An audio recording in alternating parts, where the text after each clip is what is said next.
time to get geeked up. Closer look. Andre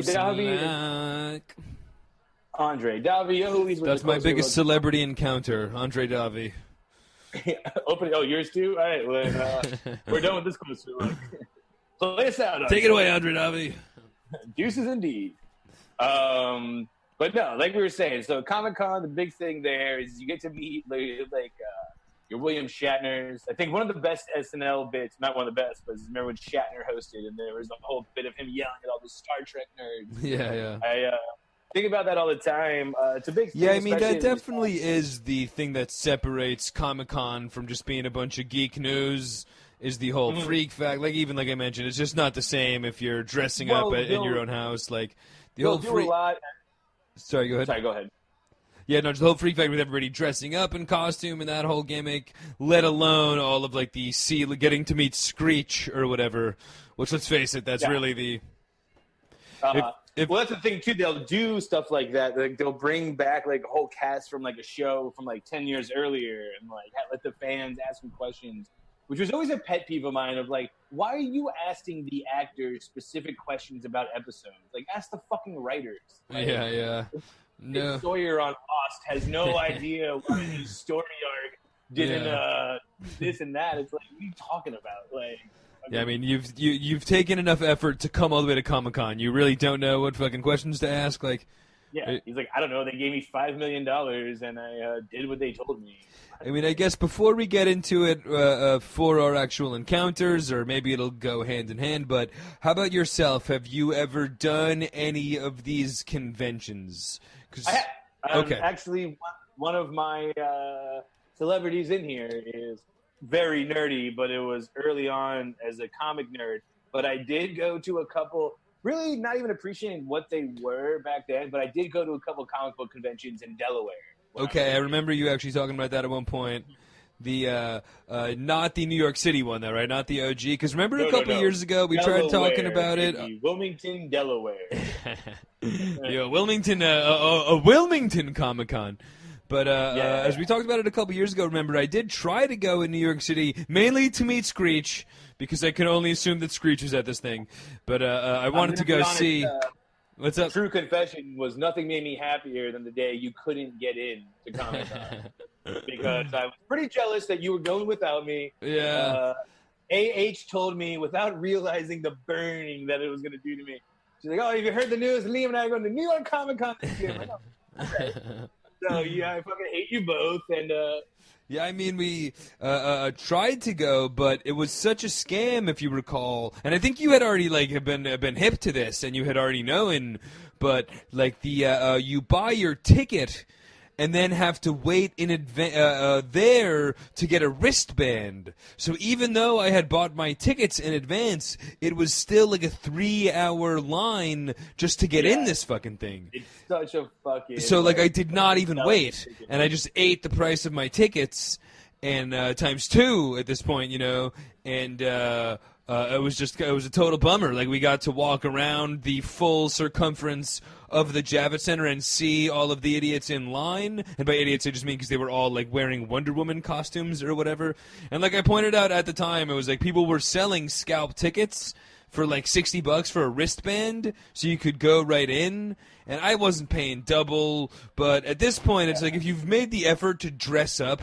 Like the like a Pokemon, you're gonna wait in line for 3 hours as opposed to paying $60 and walking right in. Like Jesus. Which Pokemon would you have dressed up as? No, I'm not kidding. But that was one of my favorite images you told me about that whole situation. Is just all the sad kids like dressed like Harley Quinn and Pokemon, like not being able to get in. Like literally, like thousands of them, like 3 hours of a line's worth. You know, like. No, that's always my favorite thing of New York Comic-Con time of year too, is taking the train into the city and just like remembering, like knowing it is Comic-Con, but kind of like putting it out of my head so I'm not going, and then remembering the second some fucking kid comes walking on the train with a giant sword and big orange hair because he's dressed up like his favorite anime character. I'm like, oh yeah. First you're like, what the? Oh yeah. Very similar to us wearing our puffy shirts before we got to the Mets game. You know yes, what I mean? exactly. Yeah, for sure. But the good thing about New York is I don't think we got like 1 second glance. I know. I mean, we weren't exactly Avengers. We were, like I said, we looked more like a Bulgarian tourists than anything else. But we're going through the Mets game. I guess that'll get us into our. I mean, we're on the 7 train, so literally half the 7 train is dressed like in ethnic garb of some country. They thought we were all they were all looking away because they thought we were about to bust out the guitar and start like street subway performing, but I guess that we'll get into is get us into some of our things because I do have a big section of mine from conventions, okay? As I've got a couple, me and you, as we've talked about, both in the restaurant world, we've even worked together. So I've got a bar list, a random encounter list, and then a convention list, okay? And for me, my conventions are all hilariously enough in the professional wrestling world, as I used to go to lots of professional wrestling conventions, or even like they would do literally those like high school gym kind of shows, and then afterwards there would be like meet and greets, or like you know what I mean, hilarious idiots would just show up to those kind of shows. So I've met a great bunch of wrestlers. I guess the big name that I've talked about on the show, but I met Stone Cold at the old Garden State Plaza Mall, which is pretty epic. As well, other highlights were I paid an extra like $5 at the time for the Iron Sheik to put me in the camel clutch, his like patented maneuver. So there's literally like a picture, like a Polaroid of like a fresh-faced 13 or 14-year-old Liam in the camel clutch from the Iron Sheik. Now, when you say you paid an extra $10, were you like already paid, or the extra $5? You already paid the $10 to get the picture, and then you're like, "Could you do the camel claw?" Exactly. Yeah. He's like, "That'll be an extra $10, my friend." What a fucking scam! They're like the Elmos on fucking Times Square. I know, for real. But I mean, everybody else literally was getting like the generic stand in there. Somehow I had it in my head to get like the. So I deserve to pay a little bit of a premium. You know what I mean? Like. You should have got the first one free. He's probably like, great idea, kid. Anyone else that just saw this is not going to pay $5 extra. Because I imagine after people saw him do that pose with you, kids are like, "Oh, fucking doy." Dude, I think the truth of that one was there was literally like so little action at the Iron Sheik booth, where I think he was literally like showed up to, like I said, I would go to like high school wrestling, fucking like from the Wrestler, like bad professional wrestling in high school wrestling gyms, and a lot of like the old school guys would show up just to do like autographs for $5 and pictures and shit like that. So I think it was like literally one of those scenarios where I was like, I could have gotten anything I wanted for that from this dude, and I settled for the camel clutch picture. But that's very funny. That reminds me of the story you said when you had the guy who wrote the Lebowski book sign your thing. Oh yeah, that's the quote you were saying. And he was all hammered and couldn't get what I was trying to say. I wanted to quote from Liam and me are gonna fuck you up, man, from the Seinfeld, like the quote from Lebowski. Liam and me are gonna fuck you up, man. So I was like, hey, could you write that for him? And he was all hammered. He's like, what's your name, Louie? He's like, Louie fucks it up, man. And I was like, no, dude, like this isn't what I wanted, but I guess real quick though, I'm sorry. Okay. Were you going to move on? Because just real quick about the conventions. I was going to jump on my convention one. Okay, cool. Go for it. Okay. I mean, mine's pretty nerdy, and I doubt you know who he is, but in my Delaware, and I'm starting small here, but my Delaware comic book convention, I got to meet Jim Lee, who actually is a very big, like, famous comic book writer. He's one of the guys that left Marvel. Now, is this like Stan Lee's brother or something, or just ironically? He's one of like the 5 guys that, like I said, left Marvel and with like Todd McFarlane and started Image Comics. Okay, together. Interesting.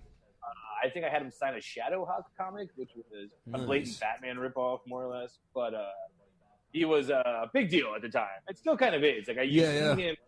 You know to look for him. You see him in like documentaries all the time about like comic book stuff. But that's super cool. Like 11-year-old me was like, this is fucking wild. Yeah.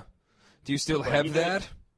I do. I also have the Robin comic book I got signed with the certificate of authentication from that convention. By Chris O'Donnell, or who signed it? No. Like the actual like artist for like Robin #1, like the illustrators. Oh, cool.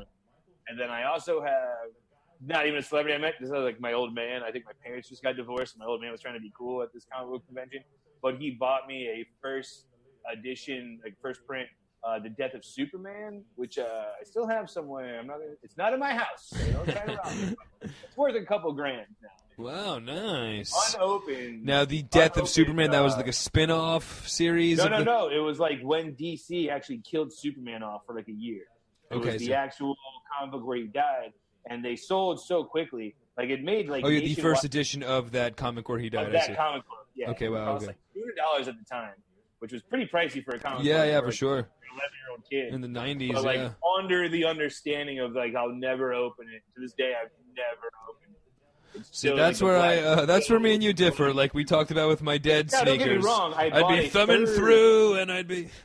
I bought a third edition also for like $2. Okay, so I can just read the actual fucking comic book. No, honestly, something like that I definitely would not use. You know what I mean? Like that was I do get display like toys or whatever. I had some like old school wrestling toys that you keep in the box because it looks better to put up.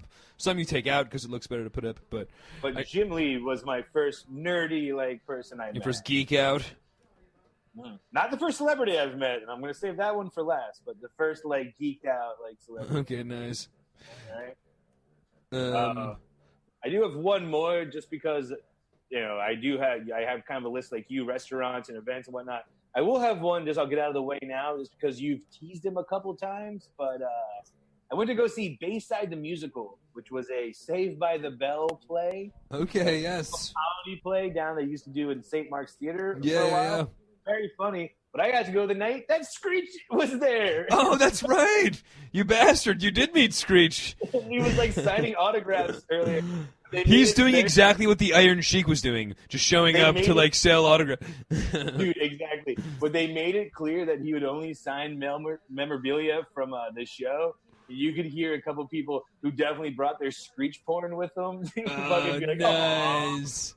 Oh, hilarious. I mean, that would be epic, dude. The autographed Screeched porn. Like, dude, I'd be fucking furious if I went there and he refused to sign it. Like, looked down his nose, like, sorry, I've got a deal with the St. Mark's Theater. I can only sign officially licensed when I Bayside the Musical. That fucking loser actually officially joined the cast, like, after a while. Like, Belding would show up to some of these shows and like do a quick cameo and then like sign it afterwards. Screech signed on a regular basis, came, and then it was like, I'll do this for a couple months, and like literally like had like a residency there. Like, yeah, I mean he's killing it in that merch money, like we said. Fucking. I guess the only other one that I have that's close to kind of like a convention one, but it wasn't exactly a convention, but I did just straight up go to like an autograph signing, all right, for hilarious like late 90s, early 2000s porn star Tara Patrick. You remember Tara Patrick? Like immediately like recognizably know that name. Yeah, she was one of the big ones. She was like one of the like right after Jenna Jameson, or like when porn was becoming like a thing that you could get autograph signings for. Me and my boy Tiernan went to like the Romantic Depot, which was the new sleazy porn shop in the neighborhood, and like went on. And at this point, we're like literally maybe 20 years old or whatever, like if in college, I suppose, but maybe seniors in high school or in college. And then like we thought it was gonna be a hilarious kind of like kitschy gag to do, but then like the cruel reality was we had to wait on like a 45-year-old line with like growing perverts that were there to meet Tara Patrick. And then right before it was our turn, she took her lunch break where she like went in the back and ate Wendy's for like 50 minutes, and we're standing there like not like not able to afford anything in the porn shop, because porn shops are always ridiculously offensively priced and gross. Yes, that's true. And you didn't want to, in a pre-corona world even, you didn't want to be touching... Can I buy this dildo? Exactly. But that was my last, like, convention kind of paid autograph, where I still have, like, the 8x10 that I paid $15. And a Polaroid somewhere, too, I'm sure. I guess, for me, another just kind of, like, 80s early TV kind of hack that I met, but... As everyone knows that listens, we did stand up for a long time, you and me. And I remember I got to open for Mark Price but he was better known as Skippy Green on Family Ties. Yeah, I mean, saying by his real name, Mark Skippy Price, as we know him. Just the funniest thing in the world, though, is he would introduce himself like that. Like, before the show and everyone were all like hanging out toward near the bar, and he was like, "Oh, you're like one of the openers." So, man, I'm Mark Skippy. Mark Skippy. I was like, oh my God, even off, like, that wasn't just his. Yeah. No, he's like, calls himself Skippy. He's like, Skippy, right? Mark Skippy. I was like, dude, I don't know anything about Family Ties. Dude, yeah, exactly. I'm from the 90s, all right, bro? I've never even heard of it. I've barely heard of it. Was that the one with Michael J. Fox? Yeah, like, I don't know. I thought you were Boner on Growing Pains. Who the fuck are you? I know, exactly. Anyway, I got to rewrite like half my jokes. I mean, Boner would be selling way more ticks than Mark Pretty Skippy. sure Boner's dead. All right, well, then even more so. Then he'd really be selling more. Yeah. But yeah, no, that's hilarious, dude. And I'm sure literally he's still like doing road comedy shows under Mark Skippy Price. Dude, now at this point, close to 40 years after his. And I would like stay in kind of like text communication here and there with him. And one time, like either he got a new number or not, but he was like, "Hey, what's up, man?" We're like, "How's New York?" It's Mark. I'm like, "Who's Mark?" He's like, "Skippy, dude." I'm thinking about coming up. You could get me into any. It was just like, how are you asking me for help, Mark Skippy Price? Yeah. Heard you're in the Bronx. Can I stay in your place for a while?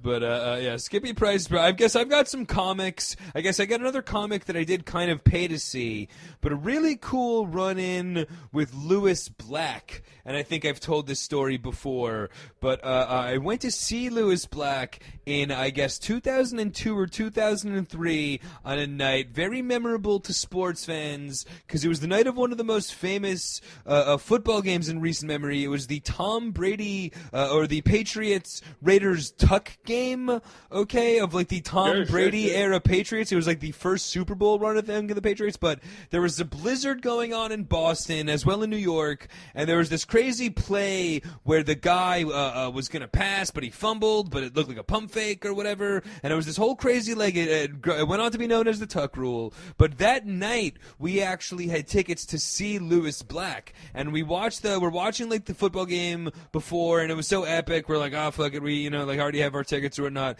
So we go to the comedy club and then actually like decide to not watch the opening acts or like go to our seat right when we get to the comedy club. We watch the football game in the hotel bar.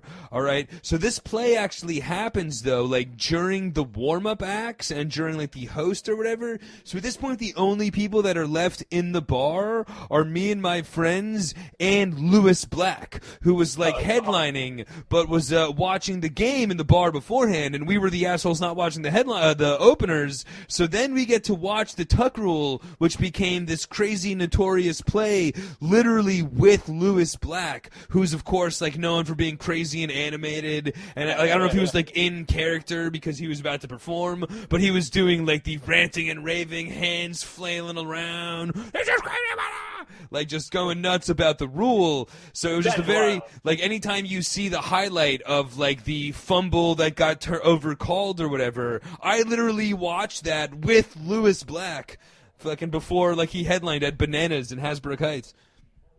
That's hilarious. Should we name a couple? Because I can think of 3 instances, or at least 3, I think, of times that we have ran into celebrities together. Okay, we could do a couple of those. Take a couple of those out. I guess starting with one of the comics, maybe that was on my list. A little Venn diagram. Well, let's say the time you and me ran into Ben Stiller at the Colin Quinn show. Okay. When Ben Stiller looked like he came walking out of Ben Stiller's Central Casting. Exactly. As we've talked about it before, but pea coat, white V-neck undershirt, hair all coiffed. It was very wild to see Ben Stiller looking just like Ben Stiller.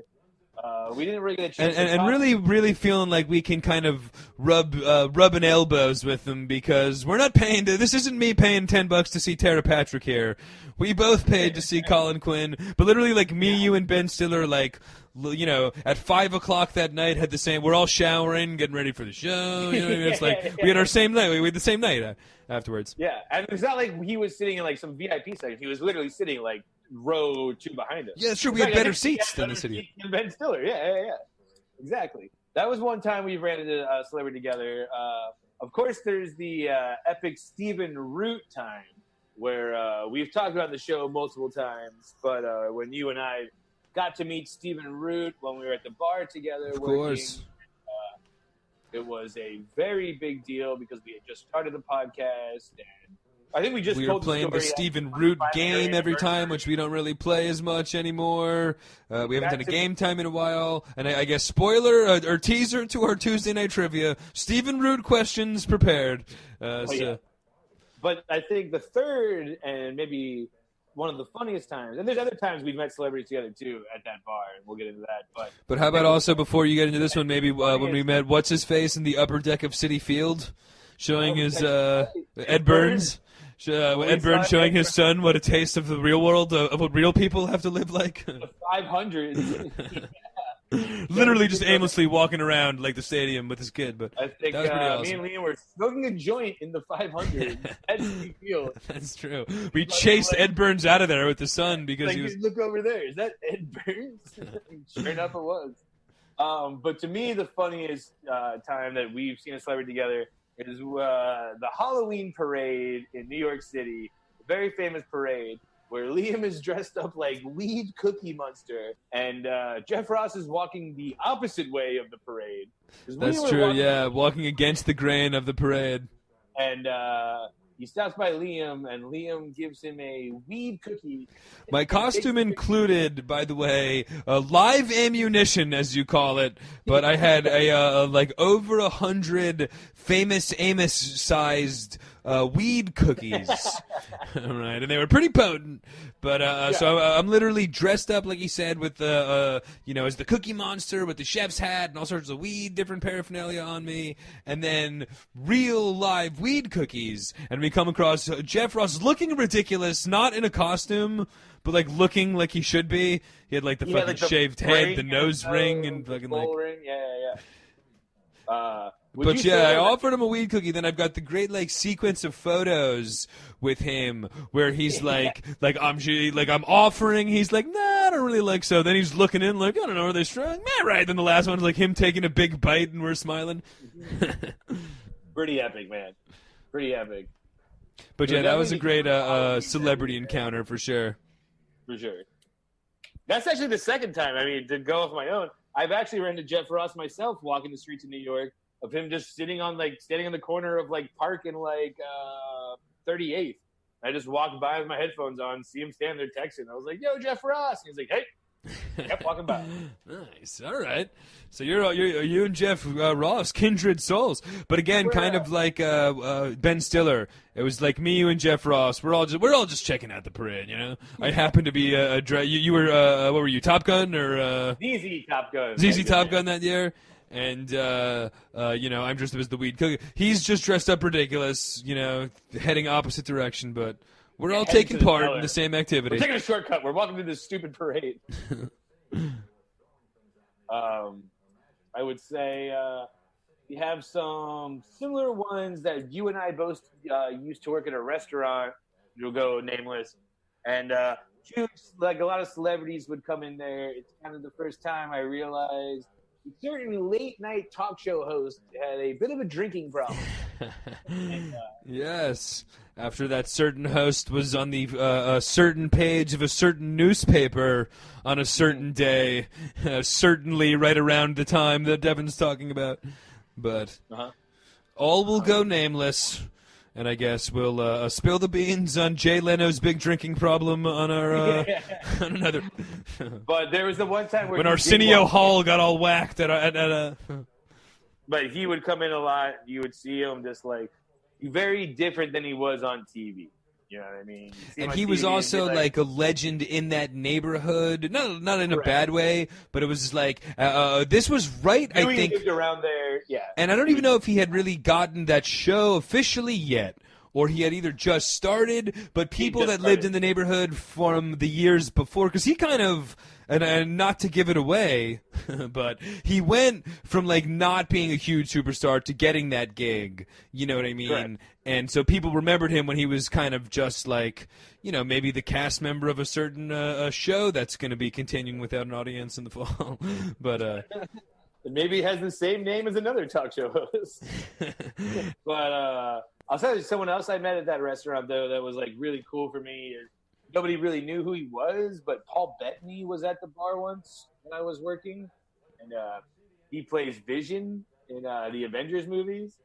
And then up to that point, he was just the voice of the AI for Iron Man in all the Marvel movies. Okay. But I kind of knew that Age of Ultron was coming out. They were kind of teasing that Vision, Paul Bettany was going to be Vision. I remember like buying him around or something. It was near the holidays, and it was like super busy. And I took a picture with them just because I knew they would never hang it up or anything. Yeah. But I think you're cool. I like you in a couple of things. I like you in Knight's Tale. I like you in A Beautiful Mind. But obviously, I like took a picture with them, and I was like, real quick, man. I was like, anything you can tell me about the new Avengers movie? And he was just like, he's like, oh, I'm sworn to secrecy. All I'll tell you is they're actually making me work for my paycheck this time. And then he left, and I was like, oh, dude, he just confirmed to me. Yeah, that's what I was looking for, you idiot. Like, that's awesome. Like, we're gonna nod. Like, I'm not going to give you any spoilers, but Bradley Cooper does die at the end, all right, bro? Yeah. Like, but it was awesome. I was like, dude, I know exactly what you're selling to me right now. Yeah. Fucking dope.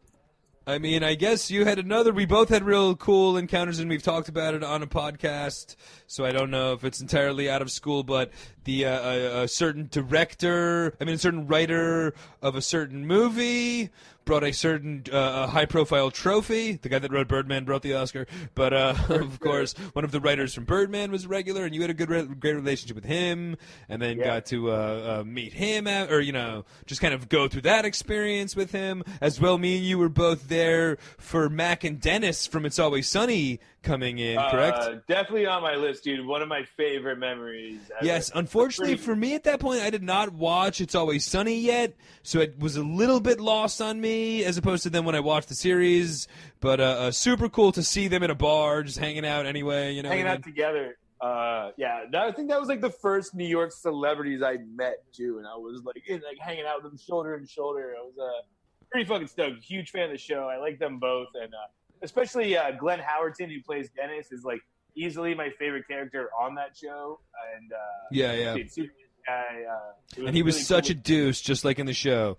So no, they were both like they're both awesome. Yeah, Call Me by My First Name. It was pretty exciting. Nice. There was the time at that same place where I met Jodie Foster and had no idea until somebody else was getting a picture with her, and I was just like, "What are you getting a picture with the old lady for?" Jodie Foster. Although, as well, the same place where I saw where I was rude to Tom Hanks without knowing. Yeah. All sorts of stories. All sorts of stories from that place. I guess I've got another hilarious story that you were there for, so it's a big deal for you. But you were there the night Greg Allman was there, right? No, that was Kevin. Oh, I thought you were there with him, though. No. That actually didn't have. That story was not from Pete's. That was another. I was there with Kevin. That guy had a couple cool stories, though. He kind of pulled what happened with us with Stephen Root, where he heard Archer's voice. The voice of the character that... Oh, that was you? That was me. Okay, yeah, cool. I was actually going to say, I thought it might have been you, but I thought you would mention it. But you heard the voice of Archer and met him, and that turned out to be a really cool show. H. John Benjamin. But that dude, Kevin, was good friends with Bobby Carnival, who's been in, like, everything recently. But Kevin had used to work with him at another restaurant. So that was kind of a cool, like, the pretty much all the bartenders and actors are, like, starving artists or whatnot. So, like, the one that finally made it when, like, Bobby Carnival came in, the only guy that wasn't, like, an actor was Kevin, by the way. He was, like, a regular bartender, and he worked with Bobby Carnival, who then had this, like, rise to fame. He was just in Boardwalk Empire at this point. Since then, he's been in The Irishman, lots of other stuff. But it was, a real, like, and apparently I wasn't there, but a super cool, down-to-earth, remembered Kevin from the bartending, was just, like, got to share bartending stories with the show he was on Broadway at the time. Okay, that's right. I as well have actually seen him in a show on Broadway recently. Lifespan of Fact, I think, but I saw him in one of the recent Broadway shows. But yeah, he's a great actor, and that was a cool connection that I missed from there. But I guess to take it, what's up? I got one for my Florida days, if I dare. Okay, all right. I used to, now the kids might not know who this guy is, but I used to play poker at an old, like, the Bonita Beach Well, it was in between. It's called the Naples Fort Myers Dog Track, right? Oh, fucking actually in Bonita Beach. Poker at the dog track, like Jesus. Yeah, dude. Oh, dude, this is Only in Florida. But I would used to sit at the Kentucky, 1, Alabama, and tables, Indiana as well. I'm sorry. The $1, $2 tables, and a pretty regular at this table when I would go there would be old Wilford Brimley. I would play poker with. Oh, amazing! You've told me that before. That is hilarious. A regular at the 1-2 table at the dog track. He would yell at everybody about taking their diabetes medicine. And diabetes. Every hand. And call every hand. Yeah, he was a real cowboy on the 1-2 table. Wilfred. He would just call everything. He was just there to like kill time. But he could have like 7-2. He's like, I'll make it 50. He's like, I'll see that. Jesus Christ, dude. Like, epic. That's an amazing, like, seeing somebody in their element. You know what I mean? Like, not only is it a celebrity encounter, but a celebrity encounter at a poker room at a dog track. Like, you're really. And again, he calls every hand. That's hilarious. That's hilarious. I've got a couple. Like I said, the bulk of mine are kind of boring, from the fact that they're just from me working at restaurants. I guess the two coolest things for me for doing working at restaurants. But one time I worked at a restaurant in Gramercy Park that hosted the Saturday Night Live after party. So my table had like Bill Hader, and it was just like the entire restaurant was. The place was closed until 1 in the morning when they all showed up or whatever, you know what I mean? And then it was just a big buzz around and a lot of celebrities. Katy Perry. How long do they hang out for? Do they hang out till like 6 a.m.? No, it wasn't really that wild, honestly. They pretty much came and got dinner, had some drinks. They were probably out there by, 3 or 4 or something like probably on to like another after-hours place or whatnot. But very different from the original SNL And I days. think, honestly, even from the Reputation, they still could get a little off the handle or whatnot, depending on who showed up or whatnot, you know what I mean? How the cast was, or if, Bill Murray shows up and starts buying everybody shots, they hang out afterwards and get wasted, you know what I mean? So I think some of the SNL parties, I worked for a restaurant group that they exclusively hosted them at their various restaurants or whatever. So mine was kind of tame, but it was still pretty cool just to be part of a SNL after party. Who was the host? The host was Katy Perry. And I think she might have been host and music, or she might have been the host, and then the music was. You did one of like host and music. Yeah, I think that might have been the one. But there was a couple other cool celebrities, honestly, that were in attendance. But maybe even Ben Stiller, actually, that you mentioned. But there was, some other cameos in addition to the whole cast and whatnot. And then the other big one that I've talked about on the show, but I also waited on the whole Kardashian clan with Kanye in the house. And it was... What's up? When was this?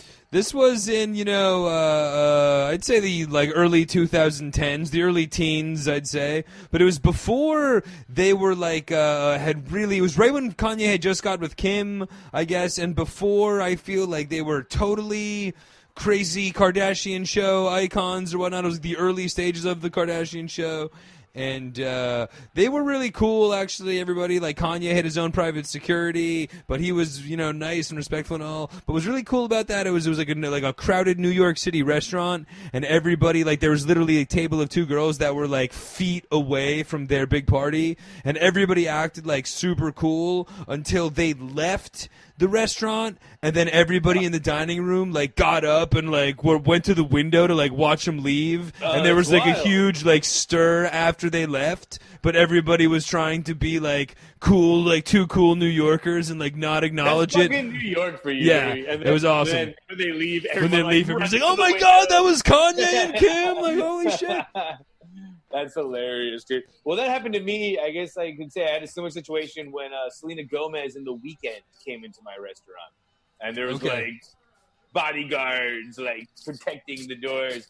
But different situation, too, where we were just dead, so there wasn't a lot of people there. But in the meantime they were there, there was just this army of just, 15-year-old girls and paparazzi outside. I was like, I wonder if they're on the same network. But I guess, that was kind of my Kardashian is.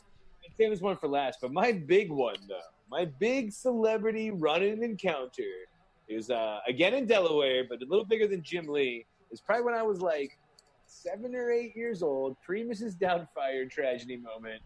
But I was riding my bike around my neighborhood in Delaware, and saw there was like cameras down the hill, and like some of my neighbors were there, and me and my mom walked out, and I got to meet the future president, Joe Biden. And I know where you're going with this one. I was in a commercial with Joey Biden.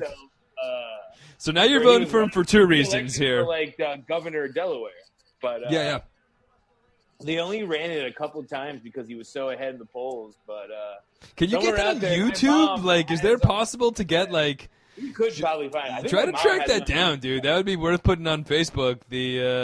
Somewhere out there, there's a video of me and Joe Biden walking down the street together. Well, all the neighborhood kids. I need that on a shirt before November. Ooh, baby, it's time to get geeked up.